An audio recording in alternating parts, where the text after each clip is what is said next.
Tuna fish curry ఎలా చేసుకోవాలో వీడియోలో చూద్దాం. ముందుగా ఈ ముక్కల్ని అన్నింటినీ మ్యారినేట్ చేసుకోవాలి. 1/2 స్పూన్ పసుపు, కారము, సాల్ట్, అల్లం వెల్లుల్లి పేస్ట్, గరం మసాలా, ఆయిల్ కూడా వేసి మ్యారినేట్ చేసి మనము డీప్ ఫ్రిడ్జ్లో ఒక 10 నిమిషాలు పెట్టేయాలి.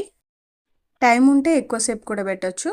తర్వాత ఒక కడాయి తీసుకొని 4 లేదా 5 స్పూన్ల ఆయిల్ వేసి ఆయిల్ వేడయ్యాక జీలకర్ర మెంతులు వేయాలి.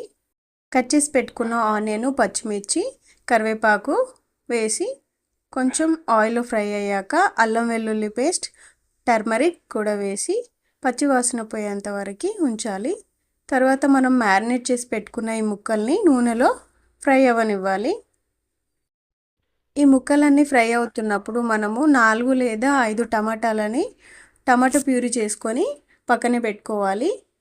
ఈ నూనెలో ఒక 5 నిమిషాలు ఈ ముక్కలన్నీ ఫ్రై అవుతుంటాయి. తర్వాత ఈ టమాటా ప్యూరీ కూడా వేసి పచ్చి వాసన పోయేంత వరకు మూతపెట్టి ఉంచి తర్వాత తగినంత ఉప్పు, కారము, చింతపండు రసము పోయాలి.